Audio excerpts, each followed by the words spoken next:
Sir, you shall not smite me. Not here, not at... Oh, oh, oh, the pain, the pain! Ow! Oh! Ow! Ow! Oh, the... Oh! Oh! Oh! The pain, pain, pain. Oh! Oh! Oh! Oh! Oh! Oh! Oh! Oh! Oh!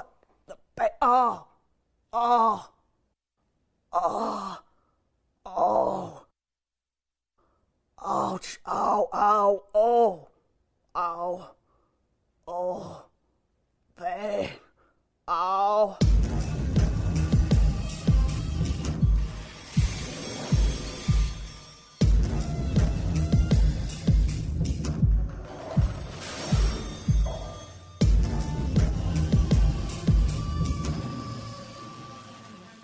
I wrote a script and I looked at your stuff and you are strange. Funny is I don't even think of this as strange. I just do stuff. Yeah. No, actually, you're not. You're not. I mean, when I think about, I guess, my life and I think about some other people, yeah. It's just different. It's just you do it to entertain people. Okay? I do, exactly. I'm not. Other people don't. I certainly don't. I don't know if you've listened to this podcast. I do not entertain. But is that your goal? Because if that's your goal, then you win. Well, I don't really know. I want people to like listen to my podcast and then go, huh, why did I listen to that? I'm going to ask a lot about, your work particularly and also what motivates you, but that's one thing. But okay. I'm also going to throw in a bunch of non sequitur nonsense just to get your reactions. Okay. But I think you'll really enjoy it. I will try to respond in some not too entertaining. Not too entertaining. Try not to entertain too much, yeah. This is BlissVille, Misadventures in BlissVille. I am Dave Lawler. I think I might have my first ever lunatic on the show topping Haggerty. Not confirmed, but possibly a borderline personality. I know this because, like animals, we can smell our own. She teaches and performs improvisational theater, which means as she performs, she's telling the audience things like, this is what I am doing, and I am building a house. Not really, but you get the idea. A dazzling performer with very sexy eyebrows. Topping enjoys long walks on the beach, Chinese food, Ethel Merman, and sarcastic put-downs that can reduce even the most macho of personalities to salty tears. I don't know if any of this is true, but it was on her profile on the Texas Christian Singles page at Christian Cafe. Oh! Now, that's a weird place to find a profile. Hey, I won't put a profile anywhere. Are you really hot to trot? I like running, so I feel like that's about the same. So this is a great jump-off point because I wanted to start by talking about relationships, either platonic or sexual, mostly sexual because platonic is boring. There's no spice. There's no sizzle. We don't talk about sex much on my podcast. I really don't know why. You think it'd be hot, but alas, when we derive the basis of a relationship, we need a firm foundation, coelipostropedic or temperpedic or something like that. But in the figurative language... sometimes it should be adjustable. It should be. With a number, sleep number. There you go, exactly. All we have in the end is the music of Rick Springfield. Rick Springfield is in the news. Apparently he injured someone, a fan. Yes. With his butt. I don't know the full story. Suffice to say, Rick is full of shame about this. I think he did a shimmy. I think he was on stage, rocking out, did a shimmy, did that boom-a-boom, and you The person falls off the stage or something? So all I know is he did a butt bump. I don't know what happened. How can you not take a light rock and roll butt bump and survive that? Why is that so hard? Well, and how old is he now? He's got to be in his 50s now, right? I think so. But he's still in good shape. So his audience might be the same age or, older than they were at that time, so they're more prone to hurt themselves. Well, that's true. So I think what happened was Rick Springfield coveted his good friend Jesse's girl. He even says, where can I find a woman like that, right? Right, exactly. He manages to steal Jesse's girl, and she becomes his girlfriend, but then guess what happens? She starts making time with some other dude, some Don Juan he's been hearing about. Then he admonishes her not to talk to strangers. So it's a classic case of be careful what you wish for. This is why relationships are terrible. Rick Springfield reads like a concept journal, an ode to lust, and then ultimately broken relationships. So, my first question for you. Oh dear. What was the worst relationship you've ever been involved in that you can talk about freely now, that statute of limitations? Oh, wow. At this point in my life, I'm going to say all of them. Do you have a, is there one that keeps you asleep at night? I'm sorry, keeps you awake at night? I wish there was that kept me asleep at night. Those would be awesome. Mm-hmm.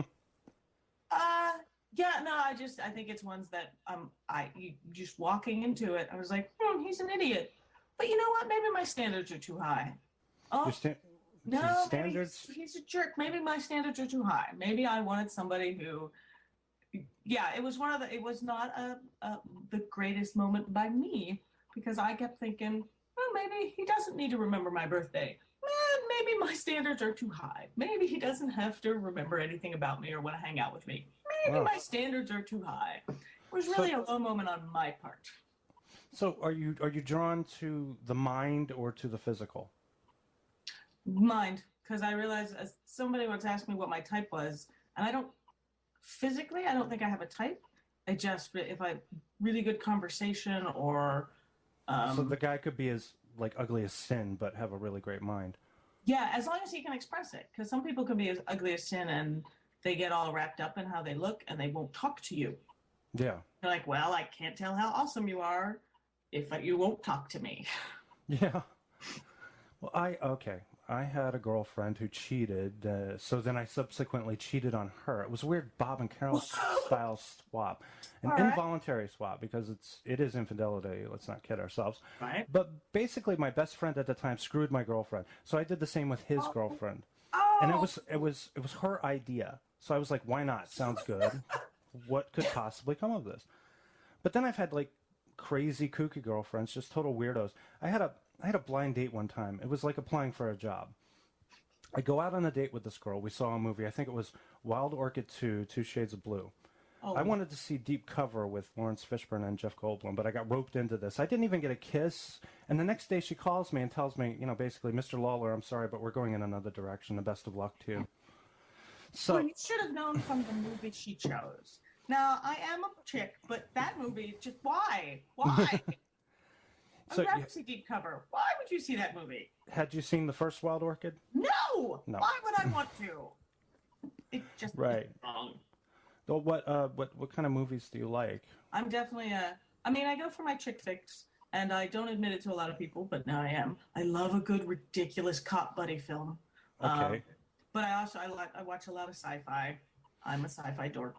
So with the buddy cop movies, are we talking like 48 Hours, Eddie Murphy, Nick Nolte?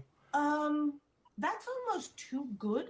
Buddy cop film. I'm bad with names, but there was one with there was a whole bunch in the 80s. I'll even watch Turner and Hooch. Well, that was the time. That was the time of that. Oh, okay. I'll even watch Turner and Hooch. Yeah, there's something. I recorded a podcast on another site for some friends, VHS Rewind, who I write for now, and we watched the movie Lethal Weapon.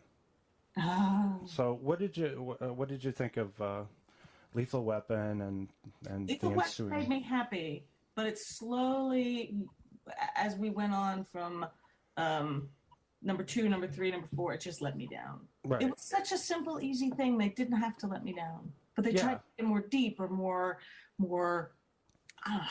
They just did it wrong. Well, the first Lethal Weapon, at least how it sets it up, the franchise, is that you have, what's basically a generic cop action thriller, but it's redeemed by the chemistry of Danny Glover and Mel Gibson. Simple, straightforward.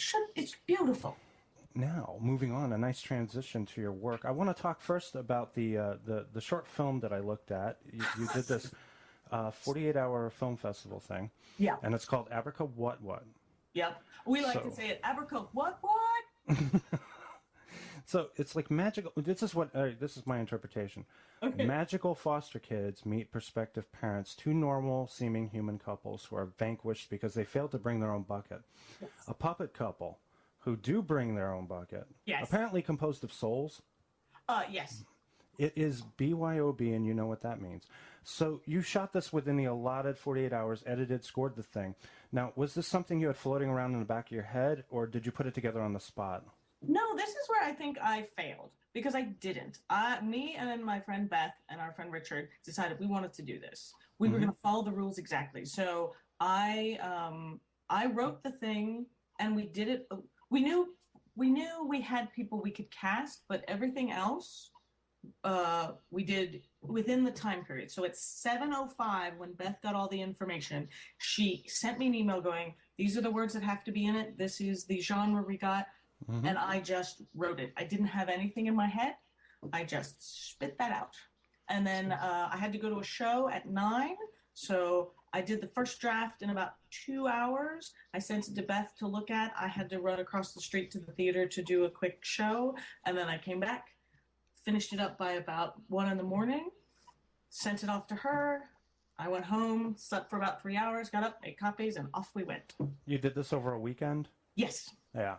So it's like Dogma 95 or something, because it has a set of rules. You're not allowed to use any kind of, in Dogma 95, no tricks. You obviously had the focus. You couldn't be distracted. It was off the top of your head coming up with the idea. So how were the kids in the film for you? Were they game with this? And yeah, we were actually, 3 of the kids we already knew. So we were thinking, we're good with them. And we had only recently met the other kids. So we were like, I don't know. They were all great. They were all stuck outside in blazing, because this was done in August in Texas. Worst time to film anything outside ever.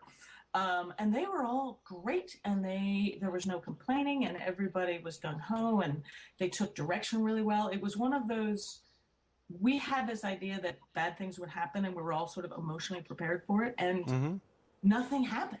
That's the best way to direct, is to assume that there's going to be a million problems. That's exactly what we thought. That way, when it doesn't happen, you're pleasantly surprised, at least. There was one instance where somebody, the lady who was downloading all, as we were filming it, she had a separate computer and she was downloading all the stuff so that she could start processing so that we could get editing as soon as possible. Right. And we needed to get more, the SDI cards or whatever those little cards are. Yeah. So she went off to the CVS and she got a speeding ticket. And that was the only thing that went wrong.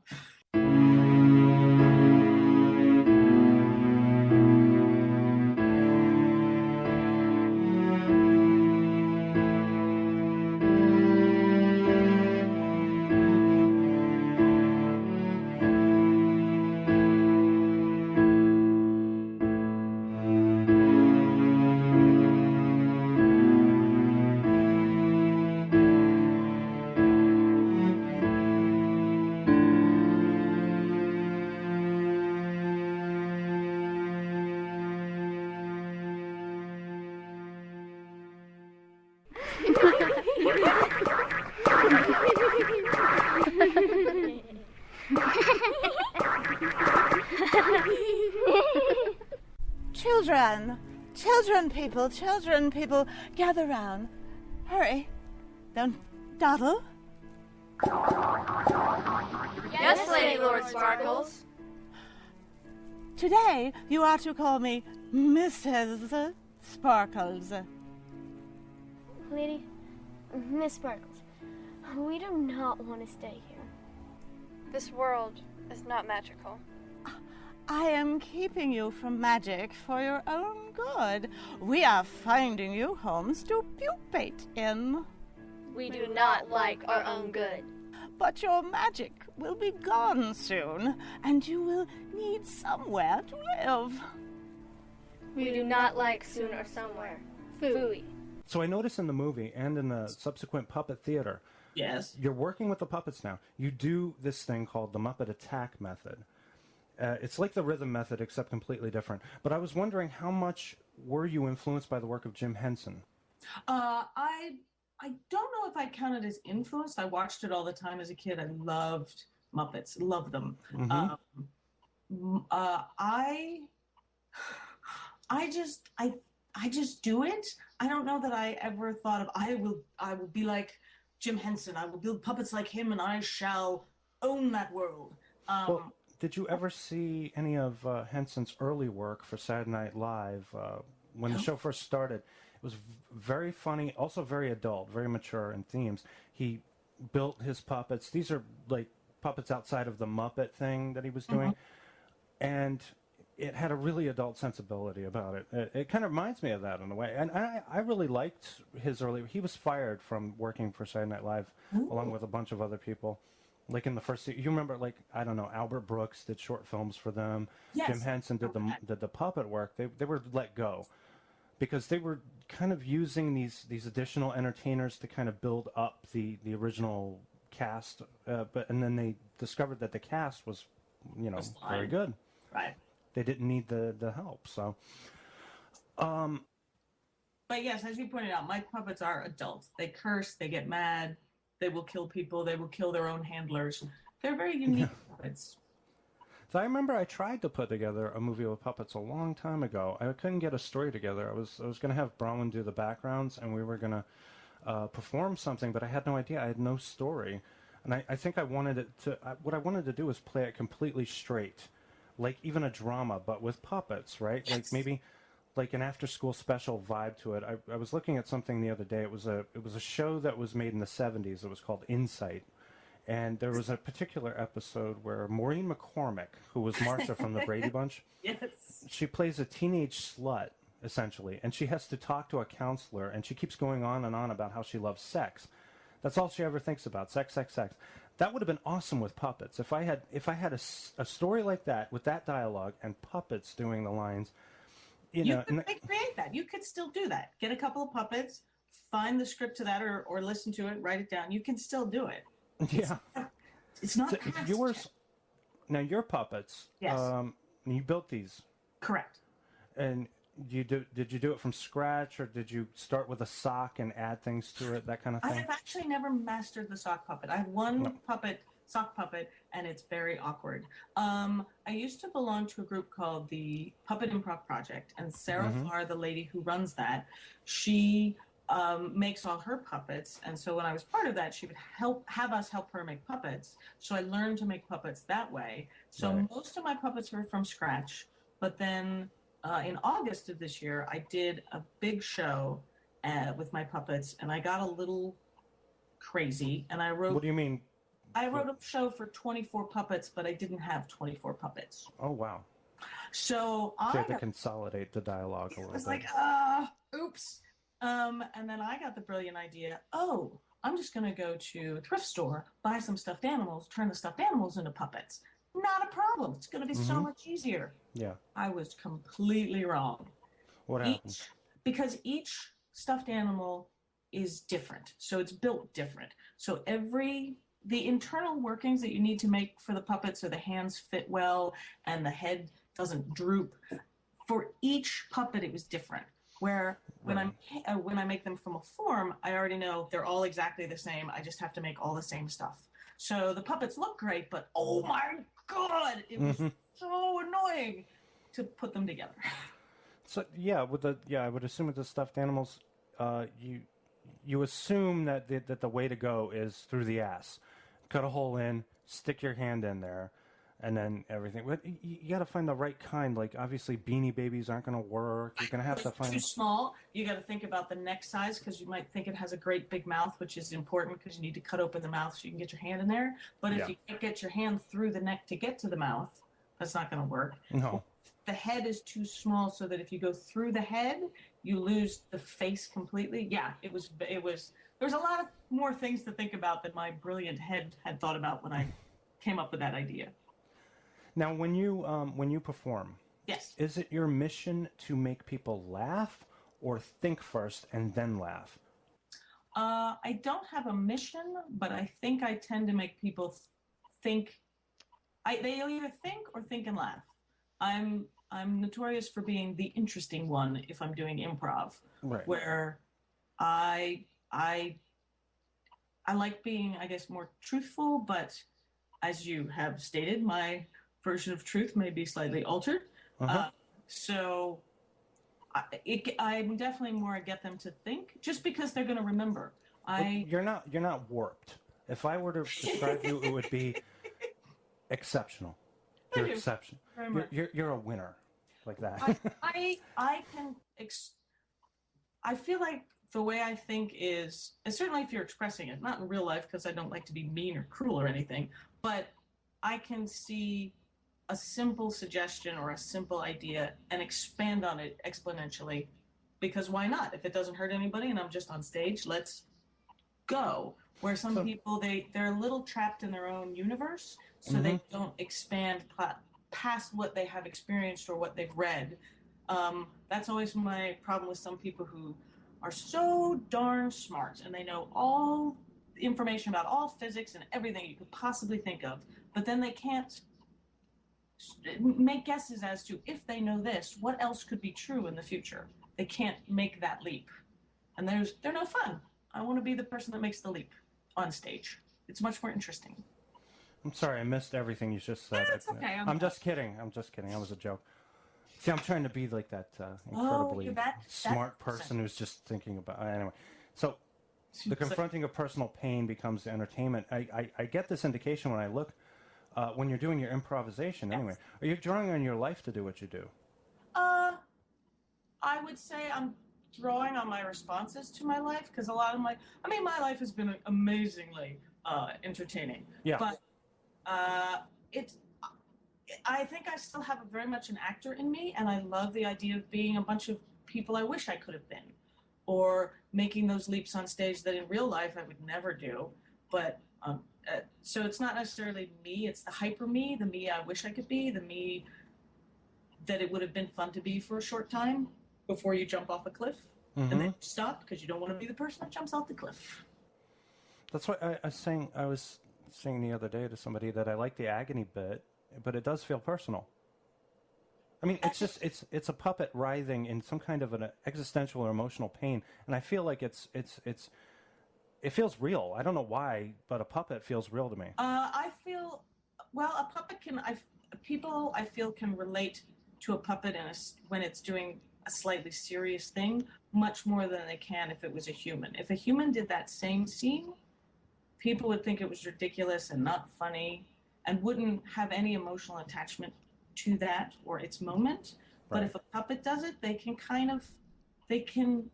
don't know if it's allow themselves to feel it, or the veil of the puppet lets them release that judgmental, oh, that's a human being just trying to be funny, or just trying to be interesting, or just trying to express something, screw them. I feel like the veil of the puppet can help people hear it better, if that makes sense. Yeah, no, it does, because I was watching a documentary about, I don't know if you watch it, Mystery Science Theater 3000 was a show involving Joel Robinson and his robots, which are basically just puppets, Crow and Tom Servo. And one of the writers of the show says you can get away with a puppet saying something that you would never tolerate or permit a human to say. Yes, it's true. And that is, it's also part of Jim Henson's philosophy, at least with his more mainstream entertainment, not Sesame Street per se, but to actors, when you're working with other actors. Now, how do you audition your actors? How do you size up your teammates? How do you know who's pitching and who's playing shortstop? For improv or for puppets? For the big team, for the big project that you have. Okay. Overall picture. I trick them into being awesome and then choose them. Usually, if any answer you give is brilliant, no matter what. So. I find that if I have an audition, say in this case I'm going to use my the recent puppet audition. Some of it was improv, some of it was scripted. I gave everybody plenty of warning as to what to expect, and I gave them sides, and I said you don't have to memorize them, just be aware that these are the kind of characters I'm looking for. And the people that showed up, there were ones that showed up not prepared but completely game. And they were off. People that are completely game, where they're like, I'll admit it, they'll walk in and go, I didn't read what you sent me. What do you need me to do? And they just try to do it with a great attitude. I love them. How is the situation down there in Texas with the actor? How many actors? I mean, I know it's coming up. I know I got a lot of friends. Yes, there's lots of stuff going on here. And people are moving down there like crazy. My brother-in-law lives down there. I forget where he lives though, some kind of town or something. Yeah, that's good. But Yeah, he lives in the town. That's good. He says that they have like a problem down there. He says they get scorpions in the kitchen, for crying out loud. Does that really happen? That get in the house. Yes. Oh, yes. That is my fear. You guys don't have roaches. You have scorpions. I have seen a roach, but twice. That's all I've seen a roach twice. I've heard horrible and seen, of course, friends' Facebook pictures of, look what I found in my bed, which was a big old tarantula. That left me locking my doors and trying to figure out how to seal the windows perfectly. You lock the doors in case the tarantulas have keys. Big. They know how to pick locks, apparently. Yes, you would be surprised what Texas bugs will do to get into your house. That's just the craziest. I know. I have an uncle. I have a great uncle who lives in San Antonio, and he says he keeps a shotgun for snakes because they get on the patio and everything. And apparently, you have to shoot them. You can't just go shoot. Get out of here. Snakes don't shoo. Snakes don't shoo. But I'm not afraid of snakes. I'm afraid of spiders. But a snake in my house, I'd be like, I should probably catch that. Wouldn't bother me at all. So we always had a running gag when we were doing auditions, when we were making films. We put out ads for parts and backstage, and these actors would come out. The consistent quality of actors is that they're always out to prove themselves. So they would try to tackle these very heavy... Hey, wait a minute. I'm one of those actors. I know. They have these very heavy monologues. My editor-producer, Scott Malley, after 6 or 7 hours of these monologues, he would start to mock the actors. He would say things like, I killed a man and he liked it, or something, and we would laugh our asses off. But one of the more surreal situations was like we had an actress in, and she was great, but we had a bit of a backlog, so there was a line forming, and this was a basement apartment in Queens. This wasn't a studio rental. Bronwyn was talking to this actress who had just finished her side. I bring in another guy right away, and he launches into this brooding confessional monologue about dying from AIDS and how his father never loved him, something like that. Meanwhile, they're still having their conversation while he's trying to do his monologue, and he's shouting at the top of his lungs. He was great, but he wasn't really right for any part that I had, but I had to give him that. I find it funny is that for us here, first of all, a lot of the people I work with are also improvisers. So they naturally walk in the room a little calmer. They don't quite have that I am an actor thing. Yeah. But we found that we had a lot of good people audition, and then we also had a lot of medium people audition, and some of the people that were medium, we knew them and we'd seen them do other things. So as the evening progressed, we would just get upset that we're like, you could have done so much better. What happened? We felt like, just should we have a talk with them, because we know that they auditioned poorly. But so it was, we almost just started getting concerned for people. It's like, we can't cast them because the audition wasn't right, but should we talk to them, because they can do much better than that. Yeah, I think the most important rule, I think it's just the most basic rule. I think if you're directing, if you're responsible for the project, and I remember hearing it from, I think, Terry Gilliam first. He said you cast that right actor for the right part. Don't cast an actor that you're afraid you're going to have to work and you're going to have to like practice and do all kinds of rehearsal to get them to be what you want them to be. Find the person who's closest to your vision, and it'll be a lot easier. Get the right people. I'm not quite like, I get the right people. I don't have a dead set what the person should be in my head. So when I did, again, I'm just stuck on this last audition I did. It was really people that could take direction. It's people that were happy to change up what they were doing. One of the people I auditioned hadn't done theater in a really long time, I think since high school, but she was great.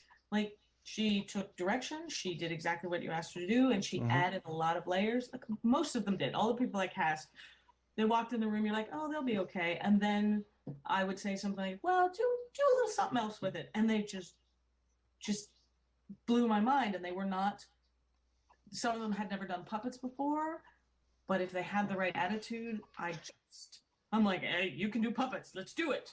Some of them can be also incredibly single-minded and capable of doing certain things, and they'll argue with you about it. Like, I remember there was this one girl who was wonderful. she's a good actress, but she was born in like South Africa or something, had a British accent. And she was everything. She was like gorgeous, and she was a good actor.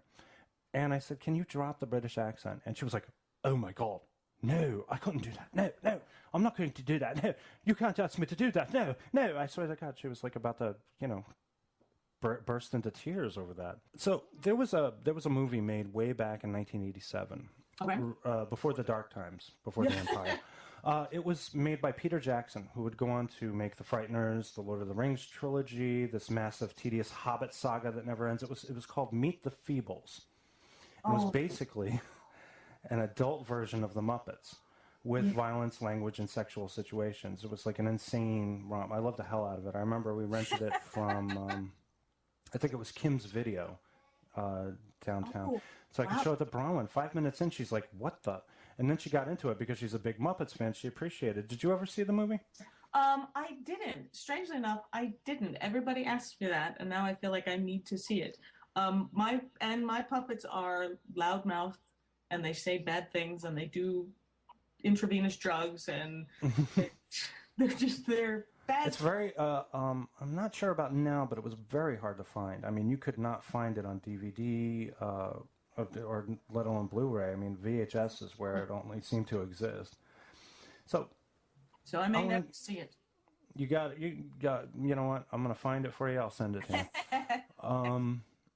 So let's get back to New York. What happened when you left, and where did you go after that? New York. Also, why did you leave? New York clearly ceased to exist because I left and I was the party. I just felt very stuck. I felt like I was doing the same kind of shows over and over and not quite getting to that to the bigger show or the more interesting show, or not necessarily making money, but feeling like I was doing another level of work. And I can't quite define that, but I felt stuck there. And I've always had the day job because I'm very good at paperwork. And I was also trapped in a day job where I would go to headhunters and they're like, "Great, we'll send you to," and they'd start listing places and bosses that were exactly what I had already. I'm like, well, why would I change one devil for the next devil? No. So I had been to Austin a couple of times for their improv festival. They have a lot of improv here. If there are improvisers out there and they want to live in a town that's full of improv, this is the place to come. So I'm originally from San Francisco, so I didn't want to go back home. And I'm like, well, what's the next step? Texas. Yeah. I've had that conversation a few times with people. Escape from New York to go to a place, extending the movie analogy, over the rainbow. A place like California, a place like Texas. We have a lot of colleagues go to Texas. Perhaps they don't like cold weather or humidity or snow. It usually comes down to that. One of our friends, Eve Kerrigan, says that California is everything. It's sand and rain and snow, mountain, beach, urban environment. Has being away from New York stimulated your creativity? I feel it's given me a lot more space to do a bunch of stuff. I don't have the struggle of having to just pay my bills so that I can't afford to, because making puppets costs money. Yeah. But I can't lie. I love New York City and I really miss it. And I go back and visit as much as I can. I just need a job that will pay the rent so that I'm not constantly in struggle mode. Yeah. Yeah. I was talking to a friend of mine, Andrew, last week. He moved down to South Carolina? And he's always going on about how great South Carolina is. I'm like, shut up. And then I asked him, is there anything you miss about New York? And he said two things. One, he doesn't have to worry about getting drunk and not being able to get home. I complain about that myself. I'm like, I always have to drive. I never drink anymore. Yeah. And the other one was that he can have in New York, you can have any kind of food you want at any time of day. I don't know how that is in Austin, though. It has a lot of good food here, but not as much. So I would not have been one of those people who said that misery stimulated creativity. Originally, I wouldn't have said that. Now I'm not so sure because there's also the confidence factor. If a complete stranger out of the blue tells me I'm a good writer, or I have talent or something like that, I feel like I just got a shot of adrenaline. Then I start suddenly getting ideas. What is that process for you? Are you fueled by that? Oh, absolutely. I mean, strangers are welcome to come up to me and say I'm awesome anytime they want. You know what? You're awesome. I am ready to write something right now. Yeah. I don't know. I'll go through times where I'm feeling like all my projects might appear ridiculous to others, and why do I continue? And then I'll have this little idea. I'm like, well, I'll just do that little idea. I'll work on that project, but after that, all the rest are ridiculous. I'm never going to do it again. And then I'll get a little nugget of an idea. And every time I do, I usually get somebody who's working on it with me who's like, this is really cool. And I That's just great. need that little bit of fuel. And I don't Do you give up. Do you start with a what if question in your head, like what if, and then build on that? I guess it. I You don't. think I don't know if it's a what if. It might actually be a what if, but I don't think of it as a what if. It's like, what if I had this doing that, and then this comes in, and this does that, and it gets bigger and bigger and bigger until it suddenly just... No, I'm going to say it's like I get it's like somebody's made a whole movie, and the most interesting 30 seconds of that movie, without any other explanation, sort of rolls through my head, and then I try to connect all the dots to it. So you're thinking about the ultimate outcome first, and then you're thinking about what leads to that outcome. Is that what you're telling me? I think of a little piece of what might happen in the middle, and I don't even think about the full picture. I'll just whatever of this idea that pops into my head, like the thing I'm working on now that we're doing for Frontera Fest. It came from my friend Sandra, said that she wants to play Santa again, but she can never get anybody to put her in a play as Santa. So I'm like, okay, you mean Santa Claus? I will put you in a play as Santa Claus. But all of my puppet stuff, the handlers are usually addressed, and they are usually put down, and nobody loves them, and the puppets sometimes kill them. Okay. Which is, of course, detrimental to the puppet, because then the puppet can't move. So Santa... You never sit on them either, yeah. Exactly. Yeah. So it went from her wanting to play Santa Claus to me going, but it's got to be more than that. So she is Santa Claus, but the puppet she is playing is the great holiday orangutan who always puts Santa down because it's just a flesh sack for the great holiday orangutan. You got to tape that for me. I got to see it. Can you, before you mention that most recent project, can you tell me a little bit about the Charles Dickens Unleashed project? I was watching that. Oh. And it's a perennial? You guys are doing this now every year? I'm beginning to feel like Merv Griffin with all these... you work very well with children. I'll you Dick Cavett. I always wanted to be on the Dick Cavett show as a little kid. I would have to, let me see, Dick Cavett would have to sound like this. And how do you feel about that? Yes. That's very interesting. John and Yoka are going to be back next week. So you work very well with kids, and I'll give you my 2 cents on it. I think there's a part of your personality that is childlike. Okay. As though you haven't forgotten what it is to be a child, and I believe you impart that in your performances. When I was looking at the improv stuff on the stage, in the puppet show, the movies, there's a kid in you, and you got to cut yourself open and let that kid out. I won't deny that. That's probably true. I'm not known for being... You remind me of a teenage girl. I mean, you know what? Actually, no. You remind me of my daughter. I'm sorry. She's 8. But, I can live with that. I'm not complaining. I text like a teenage girl, though. I'm totally 15 years old when it comes to texting. So I can accept that. So, oh, my God. Did you see the butt on that? Ooh, look at that. God. Yeah. Of course, now we're 80s teenage girls, so that really made us less teenage girls. But whatever.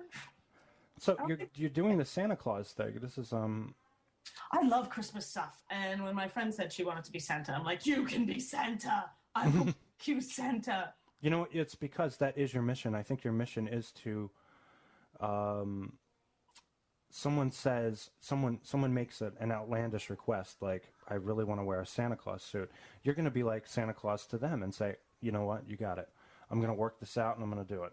I feel like, for me, yeah, I definitely, there's a certain amount of projects I work on where somebody goes, I'd really want to do that, but I don't really know how. I'm like, well, let's just do it. Let's figure it out.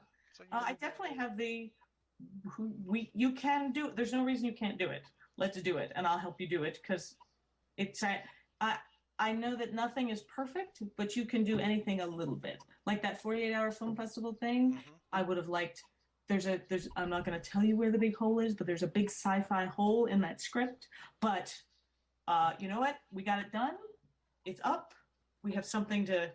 I'm going to have to look at it again, because I looked at it like 5 times, and there's something so. I don't quite know. You know what it is? I mean, it's like it's an indescribable, I don't know, je ne sais quoi. Is that the right? I keep saying that. This sounds good. This is working. There is this very playful spirit about it that is also just, it's almost like it's making fun of itself. It's almost like the story is making fun of itself. Like, yeah, this is, these dancing girls are just ridiculous to look at. I mean, it's just like, but they're magical dancing children. They're magical. You know what? You got the magic vibe. I mean, it worked. It managed to work. So, speaking of Christmas, I love your Dalek tree ornament. Oh, thank you. It made me very happy when I found it. So is it made of extremely fragile glass like my TARDIS ornament is? Because I have a TARDIS ornament, and I think it is, because I know that you're not supposed to tink on things that are glass, but you want to know, is it plastic or not? And I don't think it's plastic. I think it's that if I drop it, and probably one day I will. Oh God, please don't. It's gonna just shatter. I don't let anybody touch the TARDIS. It was incredibly expensive and incredibly fragile. I don't even let Regan look at it. If we're talking about Christmas, I want to tell you about my favorite Christmas tree. Okay. So I lived with 2 other people. We weren't all that great friends. It was in San Francisco, 851B Baker Street, which made me very happy. Cool. But I decided, because they didn't have any money, I'm like, I'm going to get us a tiny tree. We deserve a Christmas tree.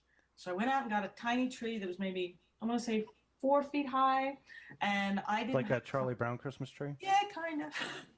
And I had ornaments, but I didn't have time to set up the tree, so I bought the tree. But then I left the ornaments out and thinking, okay, I'm going to come back in a couple of days because I always have shows or something, and I'll do the tree.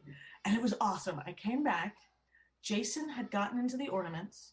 He had only picked out. So over the years, my brother-in-law and sister had given me all the Star Trek ornaments that plug into the lights so they make noise and they flash. It was an all Star Trek tree.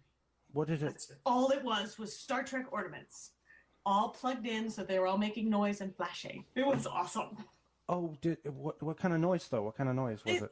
Like sound effects and music? Like or the box, the Borg square. Resistance is futile, but I think that is awesome. Square that made that sound that it makes when it's going through space, whatever that sound effect it did. Yes, all had little stuff like that. And they were from different Star Trek things, because some of them were Star Trek Next Generation. The original series, Next Generation. Some were DS9. Any from Voyager? Yeah. It was just the whole, and that's all he ignored everything that looked like Christmas completely. And just made it a Star Trek tree, and it was that is the most awesome thing I have ever heard. And I just think it was funny because there was 2 big boxes. He had to slowly go through everything and just deny all the Christmas ornaments completely. So, like with the Doctor Who for a second, what did you think of the previous series with Peter Capaldi? Have you seen it? What do you mean the previous series? This most recent one that just passed. They had a Christmas special, too, with Nick Frost playing Santa Claus. I think I'm going to get in trouble, because though I watch all of them, and I watch them habitually, I was never fond of Matt Smith. That's okay. Because a lot of people just don't understand that. So the new guy. He's mean, and he's snippy, and I love that. He's a completely different Doctor Who to me, and I like that. So who is your favorite Doctor out of this newest this new reboot? Oh, favorites are hard, but I'm going to say the first Christopher, and I can never say I know. I'm moaning. You know why I'm moaning? Because that's Bronwyn's favorite, too. Well, she's right. I'm a fan of David Tennant. Actually, David Tennant is the man. But he's not, maybe I love the other guy because we didn't see him the whole time. So I put more information into him when he's just there a year. where we saw all of David Tennant's progressions and mistakes and other such. I love him. I don't dislike him. David Tennant is the Doctor. I'm sorry. But unless we agree that Matt Smith is not the Doctor, then Matt Smith is great too. Eccleston is great. I'm having a little bit of a hard time with Peter Capaldi because number one, he's got a heavy Scottish accent. He's hard to understand sometimes, and number two, his demeanor. He's not as charismatic as Eccleston, Tennant, or Smith. But that's just different. Me. I like the difference. I think I know what you mean by what you're not seeing in the way you want him to be shinier or whatever. But I think he's, I'm going to say meatier. And how do you not understand his accent? Come on. Well, it's just kind of hard to, because it's like talking like this all the time, I mean, well, actually, that sounds like an old Jewish man. I'm sorry about that. Now, tell me about this Frontera Fest. Okay, so Frontera Fest is kind of like the Fringe Festival, but for Austin. And they have a long version and they have a short version. And the short version is you do 25 minutes, or up to 25 minutes, pardon me. And we're doing the short version, so we're having a 25-minute or slightly less kind of rock opera about the holiday orangutan. Okay, that sounds awesome. Yeah, and are you gonna? I wrote 5 songs, but then the goal was a rock opera. Right now, we just have all the music and 5 songs. So it's a start. A rock opera. I mean, yeah. Do it immediately. I demand it. Yes, sir. Absolutely, I just got to see that. But also, are you going to continue with the filmmaking endeavors? Yes, I am. Well, yes, I am. I have a green screen. I have my friends who help me make stuff. So I'm not giving up on that either. And you have the equipment. Yes. And access to it. And are you thinking about like a full-blown, full feature-length thing? You could put it on YouTube. You can put it, because that's what I'm planning on doing. I'm making a movie in the summer, hopefully 2. I can't make any movies right now because it's crazy cold out there, and I just don't want to. Don't go outside. I'm old now, and I can't go outside anymore. I once helped a friend on a student film in New York, and it was 10 degrees outside, and there was like 2 feet of snow, and the camera froze, so we all had to go get coffee at a coffee house to let the camera melt, basically, so that we could get another shot. Oh, but then you get condensation problems, right? And I don't know that he passed his class. Just give him an effort, a little effort there, with the. Cause he was out there in 10-degree weather. Come on. What I'm trying to do is, I was saying this to somebody the other day. I said, I'm not interested in making movies that are thought-provoking or art or stimulating in that way anymore. I was when I was in my 20s. Now I just want to have fun. I want to make a movie that's fun. I want to make a movie that I would want to see, which is. So are you less deep now? I am a lot less deep now. I am not. I don't care. It's weird. Once you hit, I'm 42. Once I hit that, I realize that wisdom is probably the best thing. It's probably the best thing in the world to hit that age, because you really don't care anymore what people think, and that's a great thing. I was just so worried about care what people think and still make stuff. Like some people stop caring what people think, but then they stop producing anything. Yeah. Be it writing, be it whatever their thing is, their version of thinking, oh, I don't care what people think, is not doing anything. That's apathy. That's we had that Generation X. I mean, we invented that. We invented that. I don't care. I don't care. On that, you got a copyright on that? Really? So full length. I don't know. I could write a full length. I am not a patient person, which you would know if you could see my puppets close up, because they all look like they have a little stroke. I get the last thing you do is glue the mouth in, and that's where I get impatient, and then it slides, or I just Do you find what? Do you find that that you are more interested in the end result than getting there? Like the journey is for me that I don't want to get to where I'm going. I want to be there already. That's sort of like, it's like traveling, you know, how people say they hate traveling. What they really hate is the actual act of traveling, not actually arriving. Like if you could get into a transporter and wound up being transported to Los Angeles or something like that. The end is too short. Like, I'm not going to say I always love the journey, because usually the journey means, again, having my puppets have strokes and I have to redo something. Yeah. But I've always recognized that the end is just the end. It's like, ugh. So the problem is I'm perfectly happy with the journey. Like, even traveling, I love sitting in the airport, watching people or reading a book. It's so calming. Okay. For me. But You're in a very small little group there. And I'm also very impatient. So, you know, what are you going to do? Okay, I encourage people listening to go to the YouTube channel and look at these short films. Just put her name in. I'll put a link in. I'll put links on everything. I'll put it in the show notes. Okay. And also update your site topping, because half the pages don't load. Oh crap! Gotta fix that. Why? I'll put a link in, but I'll be like, you know, be careful with this site because it might have malware. So why wouldn't it load? Are you some things savvy? I'm gonna say that there's something in the coding. Maybe something needs to be fixed. Let me take a quick look here. So you're talking about my website, or you're talking about my YouTube channel? No, the toppinghaggerty.com. Okay. Yeah, that one I do need to update. You are correct. But it doesn't have any real video. The front page works. About topping works. The experience works. Batshit crazy works. Okay. Improv teaching works.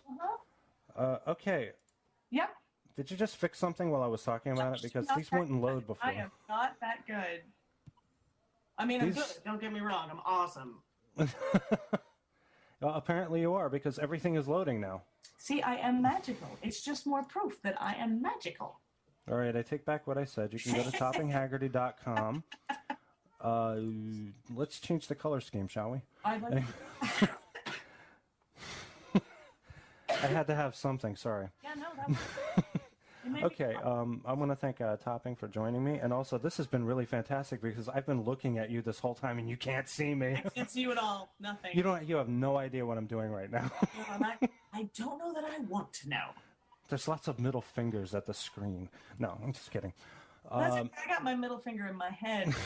You can't even tell. Boom.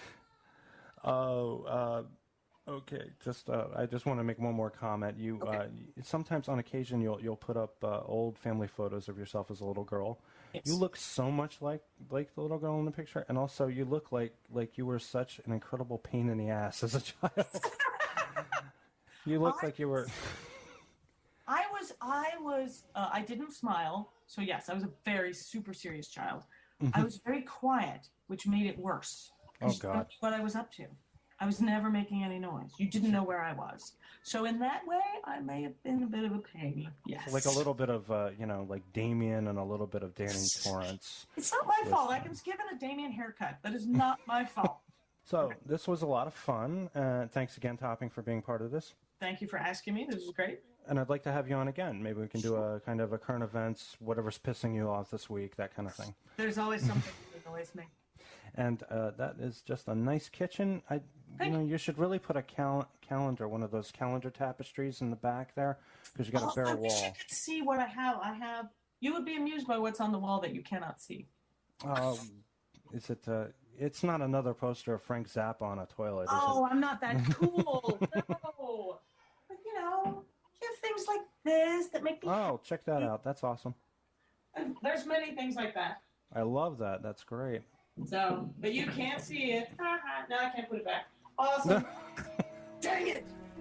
Smile. Smile.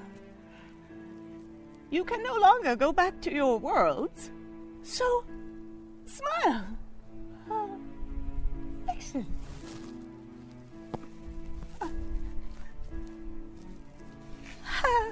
Smile. Oh. Thank you for coming. You must be the Hagels. Yes, I'm Bob, and this is my wife, Betsy. have hands too. They are nice, are they not? Yes, sure. It is BYOB, so you know what that means? Oh, yes, we brought a bat. They clearly do not know what it means. You should meet the children people. They are in the forested area behind this place. You mean the backyard? Yes, I mean the backyard. They are in the backyard.